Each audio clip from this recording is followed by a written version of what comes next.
Welcome to the latest episode of Smarter Podcasting. I'm Niall, the podcast guy and founder of 7 Million Bikes podcast. I work with podcasters around the world to help them share their story and connect with their audience. So are you interested in creating your own podcast but don't have a lot of money to spend on equipment? Then you're in luck, because today I'm going to be talking about how to record a podcast on a budget with Brian Biedenbach from Summit City Studios and the host of Good Podcasting. Brian interviewed me for Good Podcasting and we discussed our experiences starting and growing our own shows, and we talk about the equipment and recording setup that we use, our approach to interviewing guests, and the challenges we faced while producing our podcast. A massive thank you to Brian for letting me share this episode on Smarter Podcasting with you. Make sure you go check out his show, Good Podcasting, and follow it as well as Smarter Podcasting to help you take your podcast to the next level, wherever you are right now in your journey. A barrier for many people to start a podcast is the belief that it requires expensive or complicated equipment, but that's simply not true, and I am proof of that. I started my first podcast in 2019 with a 2010 MacBook Pro, the free software that's included called GarageBand to edit, and a Blue Yeti USB mic that I bought for $100 that broke after one season and is still sitting in my cupboard to this day. I have this hope that it will magically repair itself and start working again, maybe one day. I didn't have a studio, headphones, a good laptop, or even much knowledge of what to do, but I was passionate about my subject and excited to share the stories of my guests. You're about to hear in this episode with Brian how I was able to go from there to creating a podcast that has been listened to around the world, just broken 50,000 downloads, and is in the top 10% of podcasts worldwide. I now produce 3 of my own podcasts and make shows for people around the world, from the Netherlands to Vietnam, the UK, and the US. With a little bit of creativity and some smart purchasing decisions, you too can create a high-quality podcast without breaking the bank. In fact, many successful podcasts have been recorded on a shoestring budget. So if you're ready to learn some tips and tricks for recording a great podcast without spending a lot of money, then stick around. I'm going to share with you everything you need to know to start a podcast on a budget. By the end of this episode, you'll be well on your way to creating a fantastic podcast that will engage and entertain your listeners. And remember, you can join my online course to gain the skills, knowledge, and confidence to create, produce, and market your podcast to the world if you're just getting started. The link is in the show notes, or go to 7millionbikes.com. Let's get started. If anyone's thinking, oh, we're doing an episode about podcasting on a budget, this guy's definitely Scottish, it's true.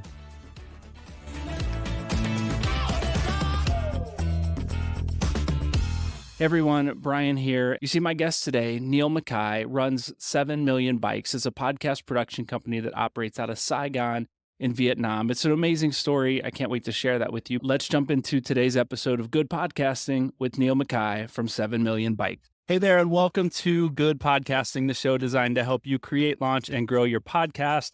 My name's Brian, and today I have a guest literally from the other side of the world.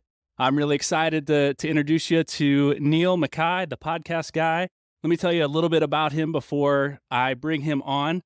He's a podcast host, he's a producer, and he's founder of 7 Million Bikes, which I'm excited to learn more about today. And now he's starting a business to help other people start their podcasting journey. Very similar, we talked beforehand, to what we're doing here on Good Podcasting.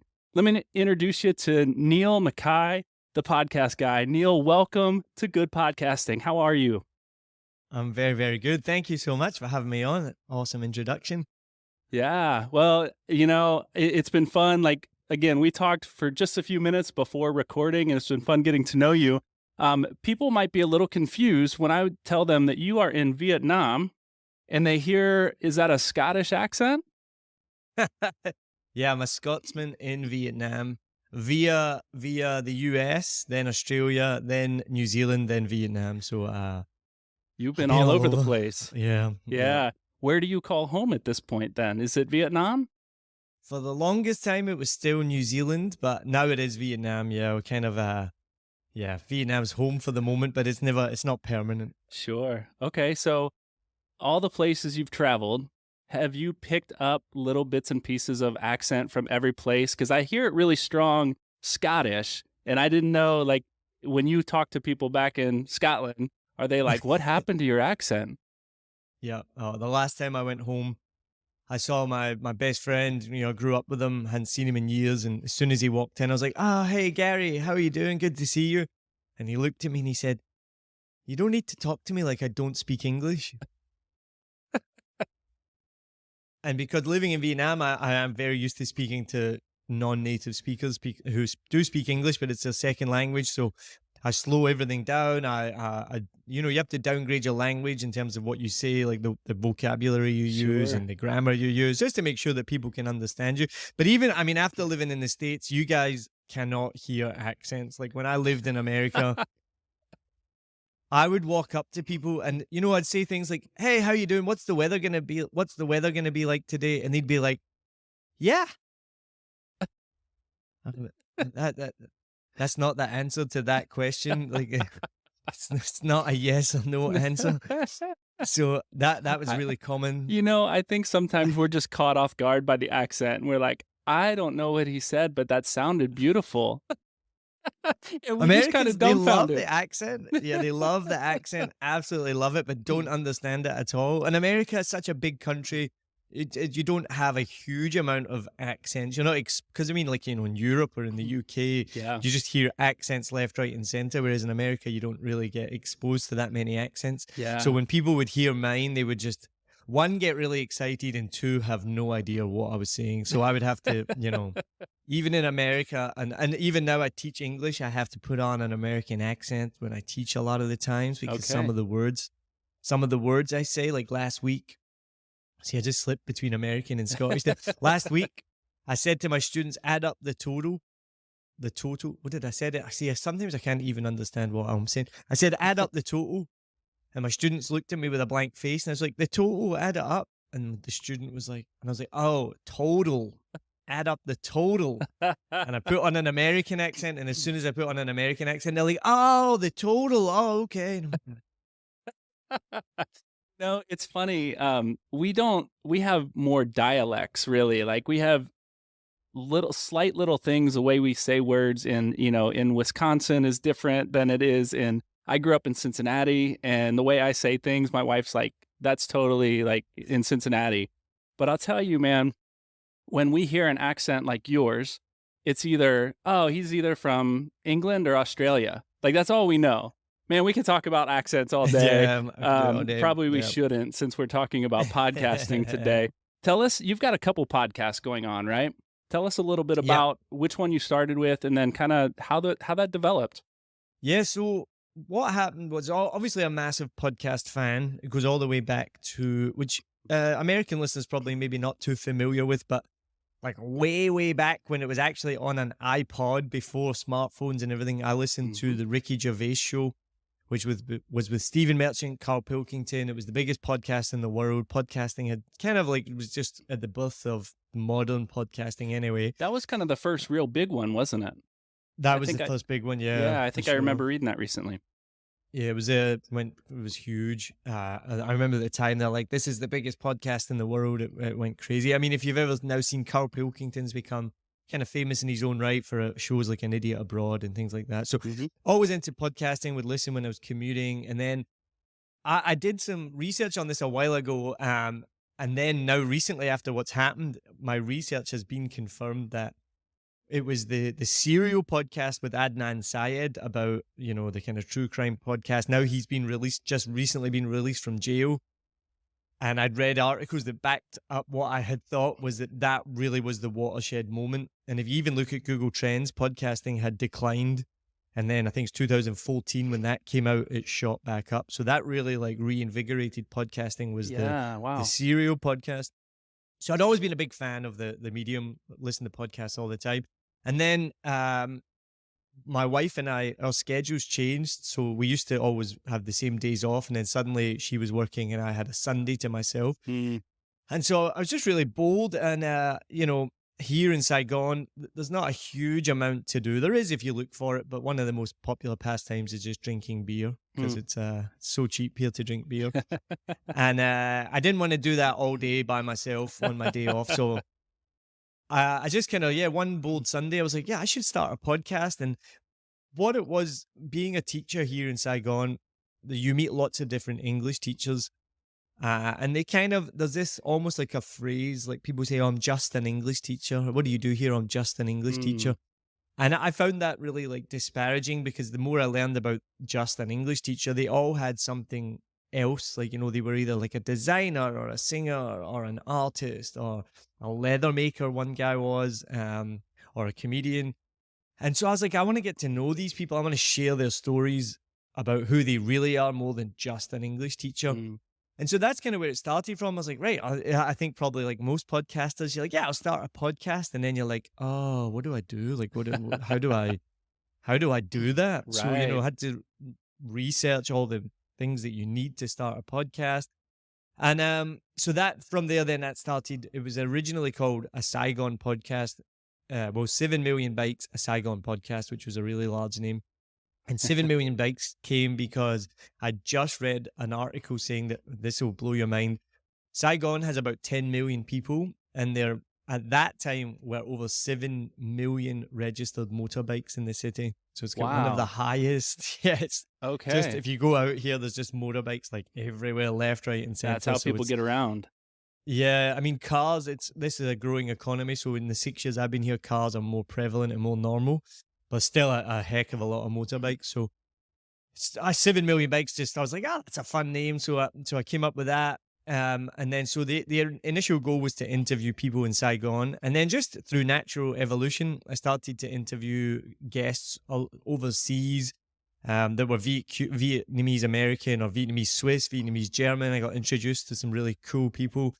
And so and then I looked at the listenership, and the listenership was in America and in Hanoi, and it was not just based in Saigon.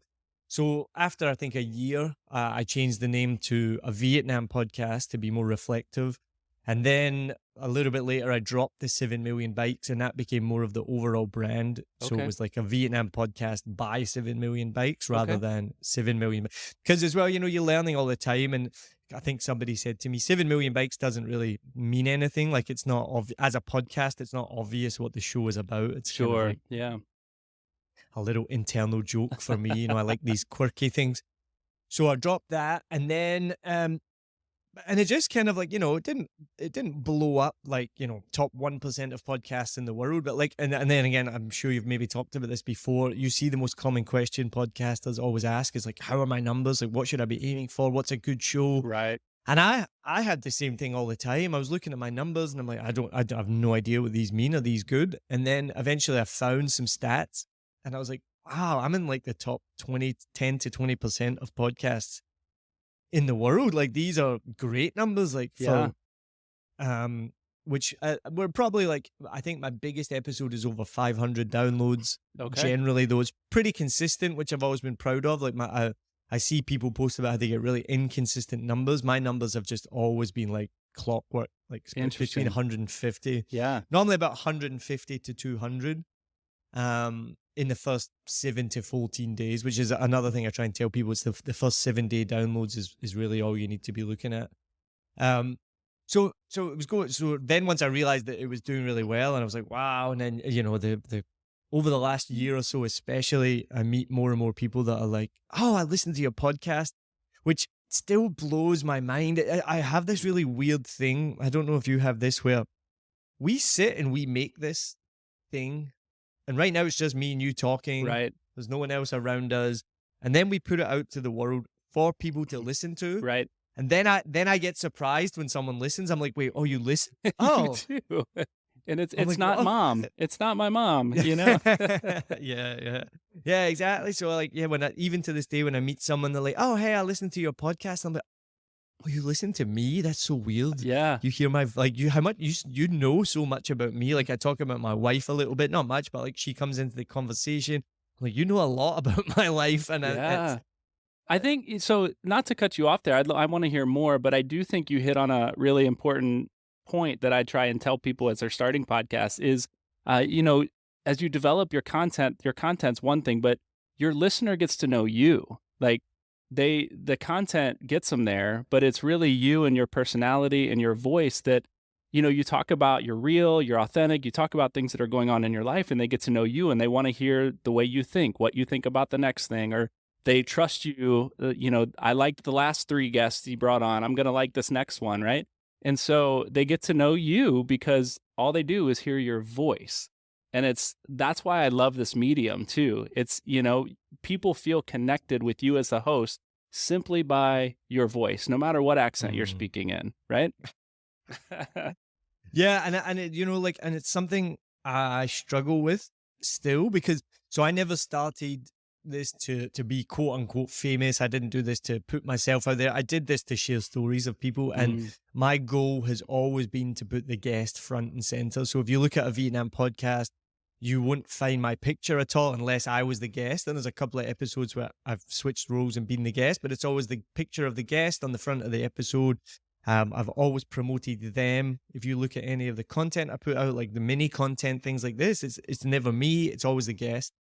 And then over time, I realized exactly what you just said there. I realized that people are tuning in for me because I'm 50% of it. I mean, to be honest, if you when I interview someone, I'm probably speaking 10% of the time, right? So that was the other thing. I'm not talking all the time. I'm presenting the guest. But like you said, yeah, people are tuning in to hear me and my voice and hear what I have to say. Now you've done the Vietnam podcast, and that's people, you're interviewing people who have been connected to the country specifically. Is that correct? Yeah, I mean, and that was something that developed over time. Originally, like I mentioned, it was a Saigon podcast. It was just people who lived here. And then as it developed, you're always trying to, and learning as well from people like Pat Flynn. And you're like, well, what is the point of this? What is the hook of this podcast? What is it about? Yeah. So that kind of eventually became, I realized, okay, so this podcast shares stories of people connected to Vietnam, which then encompasses expats like myself. It encompasses Vietnamese Americans who live overseas, who've never lived in Vietnam, but they have a Vietnam story to share. I've interviewed Vietnamese Swiss people. So sharing stories of people connected to Vietnam means that I can talk to anyone, but the premise is they have to have a connection to Vietnam. You have a second podcast. You said you're a comedian as well. That's another side gig or main gig that you do. And I think your other podcast, I haven't had a chance to listen to that one very much yet. But I forget the name of it, but it's a comedy podcast, correct? Okay. Yep, that's right. So that one's called Did That Really Happen? And so not long after I started doing podcasting, then I started doing comedy, and then that kind of snowballed as well. So that was part of the kind of 7 million bike story. I started doing events and comedy and stuff like that as well. And so I think this will be quite interesting to you and your listeners. This was and still is a bit of a side project. And the main goal with this one was, how quickly can I make a podcast? Okay. You were just trying to do it fast. Yeah, because a Vietnam podcast, I spend so much time making the editing perfect, the sound, I go through so much to try and make it, hit every mark, the intro, the main bit, the outro. Right. I had the music made by my friend. I did a lot of I did and I still do a lot of promotion online on social media. And basically, yeah, it was just like, how quick and easy can I make a podcast? And then, so the concept is, before I ever started doing comedy, I'm sure most people are the same, when you hear a comedian tell a joke on stage, whatever the story is or how crazy it is, I would always think, did that really happen? And when I would meet comedians after the show, sometimes I would often meet them and I would be like, did that really happen? And most of the time the answer was yes. And the comedians would just be like, there's no way I could make that up. Like, I'm not that creative, and I realized about my own comedy as well. One of the things, mostly what I do as well, is maybe something, just one tiny thing happens and then you're like, okay, I can make a story from this. And then 3 things happen and then you put them all together and suddenly you have a joke that comes from there. So I just loved the concept and I wanted to do a comedy podcast. It was kind of because I was doing comedy shows and podcasts again, just thinking all the time. I'm like, right, how can I bring these 2 things that I love together? And then I was like, oh, a comedy podcast. Let's talk for just a moment about, you mentioned your microphone and trying to figure, that's kind of the first step for a lot of people, right? Is I want to start a podcast. What do I need to do that? And so when I started, I've told the story a number of times on this podcast, so I won't go into it, but we just bought the cheapest microphones we could find, the cheapest mixer we could find, knowing that we probably didn't even need that.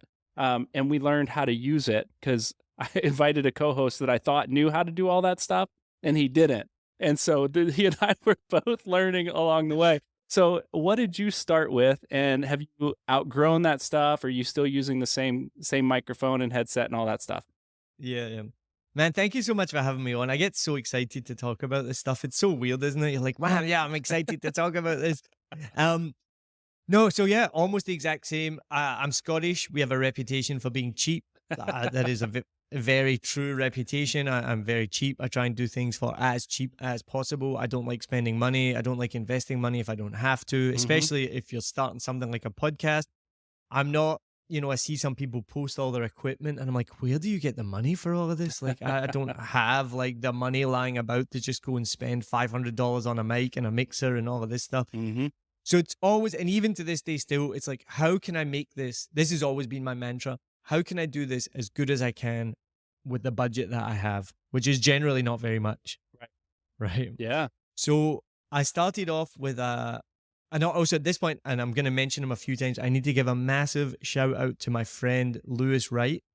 So he's actually a music producer, audio engineer. Very fortunate to meet him here in Saigon and become friends with him. He has literally held my hand through every step of the way. Even today, like he's helped me out, which we can talk about challenges. He's helped me out with a challenge like today. And this is 3 years after we started. So oh man, I probably wouldn't be anywhere. I wouldn't even be making podcasts without him. So a massive, massive thank you to Lewis Wright. So I started with a Blue Yeti, GarageBand on my MacBook. He came over, he set up all the dials on it, all the hell. I have no idea what he was doing. He set up everything to try and make it sound as good. He taught me the thing that I still learn to this day is cover all the shiny surfaces. Audio bounces off the walls and the windows and the floors, and so you want to try and make it sound. Again, we're just recording in my front room, so it's not a studio. It's just let's try and make it sound as good as we can with what we have. And the Blue Yeti picks up a lot. Which I didn't realize. I didn't know anything about microphones at the time. I didn't either when I bought mine, and that's why I'm not using it right now. I'm not using mine because it broke and I've never been able to get it fixed, but that's another matter. Okay. So, so we recorded and him and his wife came over and I was like, well, let's do a test episode. So I interviewed her. She's Vietnamese, but she'd lived in the UK for 7 years. And that was my first time ever interviewing someone. And, I really enjoyed it. I think one of my skills as an interviewer is being able to ask kind of difficult questions without it's never like a gotcha moment, right? But I'm prepared to ask like something that's maybe a little bit tricky. So for her, like I remember, for example, it was like, did you ever experience racism in the UK while you were there? What was that? What did that look like? What happened? So we did a test in the living room with the Blue Yeti. And then I was like, right, now let's go test it in the bedroom. So me and Lewis moved into the bedroom. We put up, you guys call them comforters, right? Like I call them a duvet. You guys call it a comforter, right? Yep. We put up comforters all over the window, all over the place. We put pillows up, everywhere. We just sat across from each other. We put the Blue Yeti closer. And we just did both of those episodes as a test. And they were so interesting and I enjoyed them so much. I learned so much about my friends that I didn't know. They actually became episodes. So you can go back to season 1. I think those were episodes 2 and 4, I think, if I remember off the top of my head. So then I went from the Blue Yeti to, again, massive shout out to Lewis. He then loaned me his Zoom H5 audio recorder. Which you can plug XLR mics into, but I was just using the capsule mic at the top. It's like the bi-directional mic like that. And so, again, just trying to do good mic technique, set it up between us and trying to make it sound as good as it can. But it wasn't great, but it was fine. I went back and listened to some episodes. I was like, oh, geez, that audio sounded bad, And I mentioned to you before, there was one episode where I'm pretty sure the microphone wasn't connected. So this would be my big tip to anyone, like do a test, because this episode was so interesting. And then when I went to listen to it, the audio was garbage. And I was like, I think that's picked it up on the laptop mic. And this was 3 years ago on a 10-year-old MacBook. So it's not like today, the mics probably would be not too bad on your laptop, but my mic was like garbage. So the whole episode was just awful audio. But then, I moved to the Zoom and then, over the lockdown period that we had during the pandemic, I just moved to a headset because I was doing all my interviews on Zoom, and we can talk a little bit about Descript and DAWs, and I started using Descript, and I found this headphone was just like not this headset, but the headset I had at the time was just lying about in the house. So I just started using that. It was comfortable on my ears. It was so cheap. I could tell it was cheap, but the mic was fine because it was close to my mouth. And then when I would edit it, the sound was good. So I was like, I'll just use this. I later Googled the brand. It was like a $5 headset. Oh my word. Yeah. And it was, the audio was fine, and I was like, wow. And then it was once we came out of lockdown, that's when I really started to, and again, not even invest, borrow mostly. And again, shout out to Lewis. Like this is his microphone I'm using right now. Okay. He would just, because he's an audio engineer by trade and music producer. He has all this equipment that he doesn't use. It's good to have friends like that. Yeah, so it's also like, there's not a real need for me to go out and buy all this equipment when he's got it lying there not being used, and he's happy for me to use it. Like if I wasn't using this right now, it would just be sitting in a box in his room. So he's been just, I need to tell him to listen to this. I cannot thank him enough for everything he does, everything he helps me with. He's shown me how to use all the equipment, and even now I still don't really know that much. I have to message him all the time, like, did you have any, not to cut you off, did you have any experience with it beforehand, before you started podcasting? No experience with audio editing? Okay. Zero. Absolutely Me nothing. either. And yeah. And look at us now. So that's, I know. And in the last couple of days, I've had that kind of imposter syndrome with, I've finished this course and I'm like, what have I done? Why have I made this course? I spent 9 months making it. Who am I? Like, even meeting people like yourself, and I read a bit about your website and your bio, and I'm like, man, this guy knows way more than me. Like, I should not have a course. Like, what am I doing? But I do remember the reason, the motivation to start it was, like we talked about, someone who, like me 3 years ago, who knew apps, there are people who know zero. And my motivation was, okay, I don't know everything. I don't know everything about everything, but I know a lot, and I've learned a lot, and I know enough to share. And so that was the motivation, is, okay, I'm going to put down what I know into a course and then share that with people. So now, just to go back to what I said, just do it for as cheap as you can, the best you can. One thing I say in my course as well, it is a journey. You'll get better over time. Maybe your budget will increase. You can buy a new microphone. Right. The biggest thing is to just do it. Don't wait until you have everything. Don't wait until you have the perfect studio and all the perfect equipment. Yep. Get started. There's a little bit of me, I'm an environmentalist at heart, that why would I buy something new if it already exists and I can borrow it? Like, let's not consume and create more products when we don't have to, you know? So there's a little part of me is like, you don't live in the United States, Neil, because it is. I feel like it's a different attitude here. Yeah, maybe. I think so. Maybe so. Let's talk about some of the challenges you faced. And I know we're kind of running out of time here, so we don't have a ton of time, but as a podcaster, there's always challenges. What are some of the challenges that you've faced, that you've learned the most from in this journey of, what'd you say, the last 3 years or so? 3 years, yeah. I mean, yeah, equipment is one. Just last weekend, I went to set up the microphones before I recorded my client, and one of them wasn't working, and I had to, troubleshoot it. Message Lewis. I was like, what's happening here? Like, I sent him a video. I was like, why is this not working? Eventually figured out the cable wasn't working, which was the last thing I expected, that the cable wouldn't work, but that was it. And it made me realize, I think in any industry, you're paying for experience. So if someone hires you or hires me, it's a shortcut, right? Because you only figure these things out with experience because you've made the mistakes. Right. And then you're like, oh, that's what happened last time, so this is probably what it is this time. So equipment is always a challenge. Even just a few episodes ago for a Vietnam podcast, I didn't press record on the audio recorder, which is my worst nightmare. Like every podcaster's worst nightmare.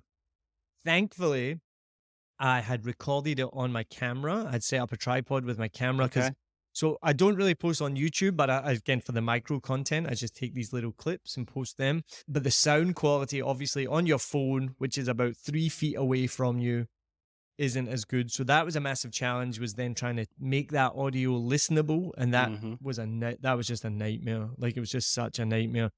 I thought I'd solved it. I thought the audio was good. Then I shared it. I shared the teaser, and my wife is always, she's one of my super fans. She listens to every episode. She messaged me. She's like, I couldn't listen to that. It was so bad. I was so had to unpublish it, go and fix it again. So as soon as we come off this call, I literally had this, it's what I need to try and fix this. I couldn't, like, in my sleep last night, I'm like, how do I fix this? So these are the kind of challenges and the problems that you have on an ongoing basis, I think. But it's fun as well at the same time. I've also recently not recorded an episode, so I feel your pain there. I was teaching, just real quick story, was teaching a podcasting course, like a 2-week unit at a local high school here in our area. And to end the course, every student was like writing about one of their most memorable, life-changing moments in their past. And I got to interview them, right? Well, we were recording into GarageBand on an iPad, because that was the devices they have in the school. And I've never really edited or used an iPad, GarageBand on an iPad. So I was teaching myself at the time. So this kid tells this gut-wrenching story of when his dad left when he was just a little kid, and tried to come back into his life when he was a teenager, and just all these painful memories. And I looked at the iPad and I went, you know what? I am so sorry. We hit record, but one of the settings, it only recorded like the first 15 seconds of his whole story. And I went, man, I hate to do this to you. Are you willing to tell your story again? And it was only 5 minutes. I did. It was only 5 minutes. These were really short episodes. But I'll tell you what, man, as a side note to that, he told me, like, I think podcasters have to be good storytellers. I think it's very similar. I was picking this up as you were talking about your comedy too. I think comedians and podcasters have to be great storytellers. And so that was one of the things that I picked up from him too, is he told me the facts the first time. And the second time, he went into great detail about what he remembers about what his dad was wearing when he walked away that first. And I was like, oh, this is so great. Like, I'm sorry you had to tell this, but the story just got really, really real in that moment. So anyway, all that to say, that was my most recent failure. And I feel your pain about not recording and, the audio stuff. Well, Niall, it's been a pleasure talking to you today. I love what you're doing. I love your humor. I love the fact that you are helping others do what you love to do. And I think that's a passion we share, just being passionate about something and wanting to teach others how to do it. So thanks again for being on here. Where can people find you? You mentioned your email address, Niall@7millionbikes.com. Where else can people find you on social media? Yeah, well, you go 7 Million Bikes Podcasts, and then also just go to the website. I'm really proud of that. That was a lockdown project for me, my friend. He's like, I'll help you. I'll build a website for you. And I was like, oh, cool. And then he basically just made the empty shell. It's like someone giving you an empty house, and then like a brick house with no paint, no nothing, and be like, hey, I made a house for you. And you're like, okay, but now I have to do everything to make it a house. So I had to learn how to build a website, basically. But that's evolved as well, but I'm really proud of that. So go to 7millionbikes.com. You'll find the blog on there, links to the shows, links to the course, things like that. So that's the easiest way to get in touch. Fantastic. Niall, thanks again. This has been a pleasure. Niall Mackay, the podcast guy. Thanks for being here. Thank you so much. It's been amazing. I really appreciate it. Thank you for listening to this episode of Smarter Podcasting by Good Podcasting and Brian Biedenbach. So massive thank you to Brian for having me on this show and then letting me share that with you. I hope it helped break down any barriers you have about starting a podcast, gave you some inspiration to start one, or even any helpful information if you already have one. If you do want to start your own podcast but don't know where to start, then join my online course, How to Start Your Podcast, Get Your Voice Out and Share Your Story. I'll take you from a podcast beginner to an expert in just 1 week. With step-by-step guidance, personalized support, and a community of like-minded podcasters, you'll gain the skills, knowledge, and confidence to create, publish, and grow a successful podcast. You will get a podcast masterclass and 23 tutorials and over 3 hours of video content covering everything from the fundamentals of podcasting to audio editing, what podcast equipment to use, and social media marketing so your new podcast will build a loyal audience. The course will also include guidance on how to monetize a podcast and potentially turn it into a profitable business. You'll also get a whole host of extras, including templates for show notes, a prep form for guests, and checklists for software. This is an amazing podcast course for beginner podcasters. The link is in the show notes, or go to my website, 7millionbikes.com. My goal is to provide you with insights and knowledge on a wide range of topics, and I appreciate your support. So please feel free to leave a review, let me know what you think, and don't forget to subscribe for future episodes. Thank you again for tuning in, and I'll see you on the next episode.